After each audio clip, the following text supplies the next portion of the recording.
Eu já queria falar sobre animes ou mangás há algum tempo aqui no canal. Ela é de longe a mídia que eu mais consumo no meu dia a dia. Mas apesar disso, Boruto nunca esteve no meu tópico quando eu pensava em fazer algum vídeo. Veja bem, eu não sou um grande fã de Naruto, apesar de ter acompanhado a série quase que por inteira junto ao seu lançamento. Eu provavelmente vou fazer alguns vídeos sobre ela no futuro, já que eu tenho coisas a dizer sobre Naruto. Mas Boruto nunca me causou esse mesmo tipo de sentimento. Na verdade, o mangá de Boruto sempre foi uma dificuldade para mim achar ele interessante, sabe?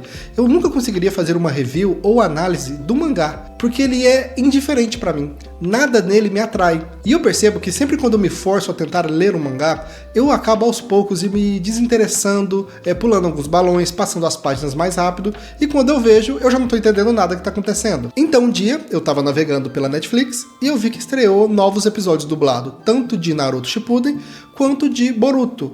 E eu pensei em dar uma chance para o anime, que eu até então nunca tinha visto. E como ele tinha já vários episódios dublados, eu poderia aproveitar isso para poder colocar ele e não prestar tanta atenção, sabe? Só deixar ele passando ali de fundo. E não é de ver que eu gostei? E não foi pouco não, viu? Eu gostei bastante do anime, muito diferente do que eu sentia pelo mangá. E não só isso, eu acho que eu tenho algumas coisas a falar que podem ser interessantes para esse vídeo e para você. Coisas que a maioria das pessoas não falaram. E as pessoas falaram bastante sobre o anime, né? Então nesse vídeo eu quero fazer uma análise dos primeiros 50 capítulos do anime Boruto, Naruto Next Generation. Começando pelo óbvio que é...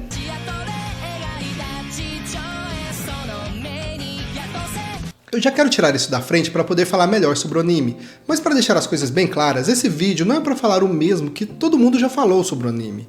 Mas eu vou ter que comentar sobre fillers porque ele de fato é algo relevante no anime em relação ao mangá, que é o que faz chamar o público para assisti-lo, né? Algo que está bem sacramentado é que se é filler, então não serve para nada. Infelizmente, essa opinião não é inventada. A própria indústria utiliza dela para fazer episódios descartáveis, já que, como o próprio nome já diz, filler é apenas para preencher. Mas eu quero voltar um pouco mais nesse assunto. Perceba, quando é feita uma adaptação de um anime que é baseado originalmente de um mangá, todas as escolhas são, ou deveriam ser, para fazer sentido na sua própria história. Ou seja, eu vou usar o exemplo do anime de One Piece que as pessoas consideram ter poucos fillers. Quando você está assistindo One Piece e chega no final da saga do East Blue, no arco do Dragão Milenar, e você quer pular esse arco porque ele não é canônico do mangá, saiba que nada do que você viu até então também é canônico do mangá. Tudo é uma adaptação, não importa o quão fiel a história seja. Se a mídia permite que algumas coisas podem ser alteradas para melhorar a história dentro da sua própria mídia, então elas devem ser alteradas. Se você está assistindo um anime buscando ver o que você viu no mangá, não veja o anime, leia o mangá. É simples, né? Não faz sentido que uma adaptação que tenha suas próprias características de mídia sejam impedidas pela fidelidade do produto original. Às vezes, buscar uma adaptação mais fiel só vai limitar as ideias que uma outra mídia pode trazer para a história. Agora, dito isso, a partir do momento que você faz algumas alterações no desenvolvimento do personagem dentro de sua adaptação, tentar voltar para a obra original sem levar em consideração essas mudanças pode gerar alguns problemas. O que eu quero dizer é que trazer enredos novos podem e vão modificar o personagem. Então, se você for tentar adaptar a história sem levar em consideração que os seus personagens mudaram, isso será incompatível com a história que está sendo contada. Um efeito borboleta que vai alterando aos poucos a sua história até o ponto que ela não se pareça mais com a sua contraparte original, criando assim uma nova versão que viva pelas suas próprias pernas. Eu não sei se é isso que vai acontecer em Boruto, mas eu espero que a história do anime de Boruto seja fiel à história do anime de Boruto, que é a história que eu tô vendo.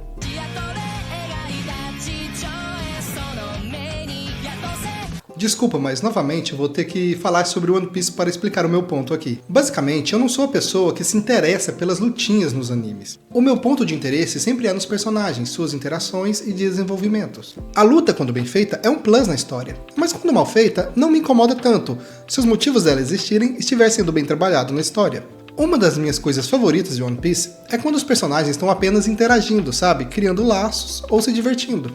Exemplos quando o Luffy está imitando o Zoro e o Sanji no arco de Skype, ou quando o Usopp inventa uma mentira e o Chopper fica assustado porque ele acredita nela.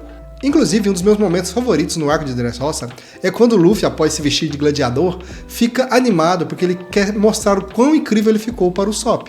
Basicamente, um pedaço da vida normal dos personagens.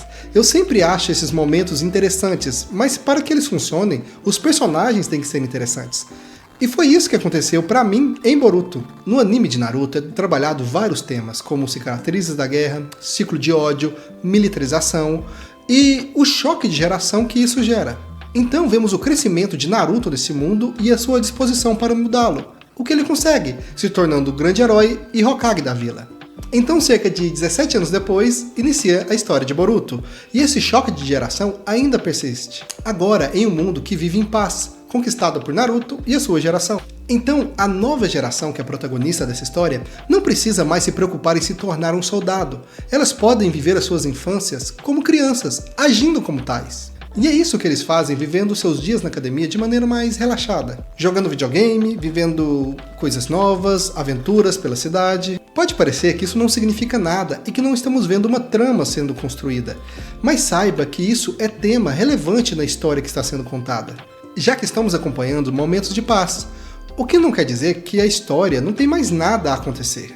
Inclusive, a primeira cena do anime já mostra que o mundo Shinobi foi destruído. Então, vermos o apogeu desse mundo é uma forma da série construir os nossos laços com ela, para que quando aquele futuro chegue, seja impactante. Mas o interessante é que agora que não existe mais necessidade de serem soldados para uma guerra iminente, se formar na academia não é apenas para ser um ninja.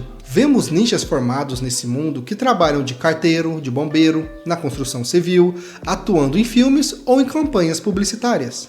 Cada personagem aqui possui as suas próprias características, diferente do original, no anime de Naruto, onde vários personagens eram o Sasuke. Tinha o Sasuke do olho branco, o Sasuke do cachorro, o Sasuke dos insetos, o Sasuke que é o Sasuke mesmo. Enfim, agora você possui um grupo mais heterogêneo, com seu desenvolvimento próprio e episódios dedicados a cada um. Ressaltando a Shou que é a melhor personagem já feita na história dos animes. Olha só pra eles dois. Eu não pareço nada com nenhum deles. Você acha? Ver o grupo de amigos sendo formados foi bem satisfatório. E não só isso, cada um passou por um mini arco de desenvolvimento durante a história. E quando eles se formaram na academia, ficou bem claro os desejos que cada um tinha e como eles chegaram até lá. Todos menos o Boruto. O que eu achei interessante, sabe? Eu sou bem benevolente com algumas histórias, então sempre quando eu tô gostando de algo e começo a apresentar coisas que não é o que eu queria ver, eu fico mesmo assim interessado em saber o que vai acontecer. E dar alguns arcos mostrando que o Boruto não sabe o que ser no futuro é bem interessante para alguns temas que a série está trabalhando. Mas o que eu achei mais interessante é que um protagonista assim é bem comum dentro dos shonens, mas na vida real é algo bem natural. Me digam vocês, por exemplo, algum de vocês que estejam me assistindo que tem a idade parecida com a de Boruto, que já tem certeza o que vão ser no futuro. Inclusive eu me coloco nisso, já que mesmo eu sendo bem mais velho do que o Boruto, né, eu ainda me vejo como uma pessoa que está buscando o que fazer no futuro. Inclusive fazer vídeos para o YouTube é uma forma de buscar isso.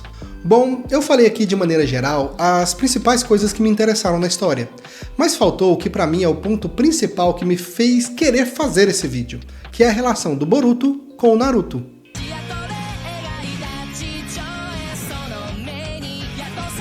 Eu já falei um pouco sobre paternidade no meu vídeo de Monstros S.A. Eu vou deixar o link dele na descrição para que vocês possam assisti-lo depois de terminar esse aqui. Mas eu quero dizer algumas coisas aqui em relação à paternidade que é único tanto da experiência de assistir Boruto, quanto também de termos acompanhado por quase 20 anos a história de Naruto. Um dos meus episódios favoritos da série é o 35 de Boruto, onde mostra uma conferência entre os professores, no caso o professor Shino, e os pais junto com os alunos. E episódios assim mostram como uma história, quando está sendo bem feita e construída aos poucos, vai dando frutos logo mais à frente que faz nós refletirmos de tudo que nós vimos até então. Esse episódio mostra a evolução que vários tiveram, inclusive até de alguns personagens que nem tiveram tanto destaque assim durante a série. Mas pra mim, o melhor momento desse episódio é o diálogo que o Boruto tem com a sua mãe Hinata quando eles estão em casa. E ele pergunta à sua mãe como era na época dela de academia. E isso me chamou a atenção para duas coisas. A primeira é como os adultos evitam falar do passado para essa nova geração como uma forma de tentar protegê-los de erros cometidos anteriormente. E também uma forma de não sobrecarregá-las, já que será passado a elas o peso de construir um futuro melhor. Alguma coisa assim, né? Isso é um pouco trabalhado nos arcos da excursão escolar, quando eles visitam a Vila da Névoa, que outrora era conhecida como Névoa Sangrenta, e no arco da Sarada para tentar descobrir mais sobre o seu próprio pai. E isso é interessante no caso dela, porque mostra como o assunto Uchiha Sasuke ainda é um tabu na vila, mas que com isso a Sarada acaba sofrendo na própria pele, se sentindo traída e até abandonada. E o segundo ponto está na própria resposta da Hinata, quando ela diz como ela e os outros de sua geração eram cobrados para se tornarem ninjas e passavam por várias provações. Por mais que o Boruto tente imaginar como era na época dela, ele nunca vai saber. Mas saiba que nessa cena existe uma outra pessoa que sabe exatamente como era. Você. E isso é algo único. Tem uma história que o meu pai costumava me contar de quando, no começo dos anos 90, na época da inflação, quando ele recebia o salário dele, e era tanto dinheiro em quantidade que ele não conseguia nem carregar para casa, só que ele tinha que ir correndo para o mercado, porque aquela quantidade não tinha valor nenhum. E se ele demorasse muito, no outro dia teria menos ainda. E essa história, por vários anos, foi me causando vários sentimentos, sabe? No começo, quando eu era criança e eu vi pela primeira vez, eu achava engraçado. Depois, eu achei um pouco triste. E hoje em dia, eu acho desesperador. Hoje, quando eu vou receber o meu salário, eu sei que 90% dele já tem um fim pré-definido. E que eu tenho que passar o resto do mês meio que segurando os meus impulsos para não gastar nada além do que eu posso. E mesmo assim, esse sentimento sendo também desesperador, eu não faço ideia como era para o meu pai viver no começo dos anos 90. Da mesma forma que eu não estava lá, o Boruto também não estava presente e não viu tudo que o Naruto passou para construir um futuro melhor e deixá-lo viver essa vida tranquila que faça ele nem precisar se preocupar no que ele quer ser no futuro. Ele pode apenas jogar videogame com seus amigos, comer um sanduíche com um novo molho picante, passar o tempo fora da academia se divertindo, sem ter que se preocupar com nada. Mas nós sabemos o sacrifício que o Naruto e os outros de sua geração tiveram que fazer para construir todo esse mundo de paz que hoje é um privilégio dentro da vida de Boruto. Mas se para nós, ou para os adultos da vila, isso é um privilégio, para o Boruto isso é só normal, é só a vida dele. Um clássico conflito geracional que é meio que difícil de fugir dessa visão. Agora, o que para o Boruto não é normal, e ele tá certo em pensar isso, é a ausência que o pai dele tem na vida dele e da sua irmã. Sabe, eu já falei aqui durante todo o vídeo como vários dos temas do Naruto são conflitos geracionais. Então, a sua continuação faz um bom papel em colocar no seu subtítulo Naruto Next Generation, porque isso mantém uma coesão temática e narrativa da sua franquia. Mas isso culminou com o Naruto não sendo um bom pai. Isso pode afetar a nossa visão sobre a obra. Nós vimos e acompanhamos e até torcemos pela trajetória de Naruto. Então todas as reclamações que Boruto tem em relação a ele, nós como telespectadores, temos a resposta. Mas para o Boruto, isso pouco importa. Ele não viu isso. A gente não viu o que os nossos pais passaram. E talvez, em algum momento no futuro, o Boruto possa perceber. Mas infelizmente, é só o tempo que vai dar essa resposta a ele. Inclusive, eu me pego muitas vezes com questionamentos parecidos com esse. Sempre quando eu vou gravar um vídeo aqui em casa ou editar no computador, eu tô deixando de fazer coisas de casa com a minha família para poder fazer isso. Um trabalho não remunerado, pelo menos não ainda, me ajudem. Mas um trabalho não remunerado, que não está trazendo no momento nada para minha casa. Então, a minha esposa, que está sempre junto comigo e é a minha fã número 1, é a que mais me dá apoio, mas eu sei o quanto para ela também está sendo difícil esses momentos. Só que diferente dela, as minhas filhas não entendem isso. Então, pode ser que chegue algum momento que elas vão querer o pai próximo a ela. E por mais que eu tente explicar, eu vou tentar explicar, elas não vão querer saber a minha resposta. Elas vão querer o pai. Da mesma forma que eu queria o meu quando eu era criança. E que o Boruto quer o dele. Agora, se o Boruto não entende porque ele é uma criança, o Naruto entende. Ele é o adulto da situação. É ele que deveria estar se sacrificando pela sua família e não o oposto. Não os filhos entenderem o sacrifício que ele faz. Até porque ele é o prefeito e ele pode fazer clone.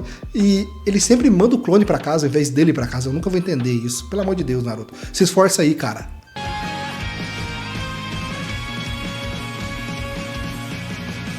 Tá. Talvez eu tenha me exposto um pouco além da conta aqui. Mas eu sinto que se eu não falasse um pouco sobre mim nesse vídeo, ele ficaria incompleto, porque foi isso que eu pensei e senti ao assistir a história. Inclusive, eu acompanho o Naruto há 20 anos, e por mais que ele tenha seus problemas aqui nessa história, ele nunca me gerou uma identificação tão grande quanto no episódio que mostra a cerimônia de Hokage, quando ele vai se tornar o 7º Hokage da vila, e ele não consegue comparecer porque ele acaba se atrasando devido aos seus filhos estarem brigando em casa. E tem uma cena que mostra ele sentado na entrada da casa dele, meio que se preparando e virando pra trás e brigando com seus filhos. E nessa hora eu olhei pra minha esposa, ela olhou pra mim e a gente não precisou trocar nenhuma palavra e já entendeu tudo o que estava acontecendo ali. Então eu entendo que pra muita gente ficou meio chato, né? Foi frustrante não ver essa cena do Naruto na cerimônia dele se tornando o 7º Hokage. Mas pra mim, foi a melhor escolha que o roteiro poderia fazer. Enfim, é por isso que eu acho que Boruto talvez tenha sido feito pra mim. Bom, espero que vocês tenham gostado do vídeo, deixem aqui o seu curtir, compartilhe o vídeo, mande pra todo mundo, pros seus amigos, pra todo mundo que você acha que pode gostar desse assunto. E se vocês querem que eu continue fazendo análise do anime de Boruto, é só deixar aqui nos comentários. Não me peçam pra fazer análise do mangá, eu não consigo ler aquele mangá. Pra mim é só imagens sem significado. Não esqueçam também de se inscrever no canal e me sigam no Instagram. Eu vou deixar o link embaixo, mas é bem fácil de achar. É canal Ideias Vazias, não tem muito segredo. Até a próxima e tchau! Cara, eu não acredito. Eu consegui. Eu finalizei o vídeo. Meu Deus. Eu já tô há mais de 1 ano pra editar. E sim, praticamente não tem edição esse vídeo. É desesperador. Então curte aí, vai. Comenta, compartilha, que não sei o que lá, que não tem mais ninguém vendo. Iago, para de fazer essas bobeiras no final do vídeo, ninguém tá mais assistindo essa parte não. Vai embora, vai cansar o que fazer. Tá assim, eu sei que você tá. Comenta aí, curte aí, se inscreve aí, faz aí. Aí. Você tá aí, não tá? Ah, não, velho. Se eu estiver falando sozinho, vou ficar muito chateado.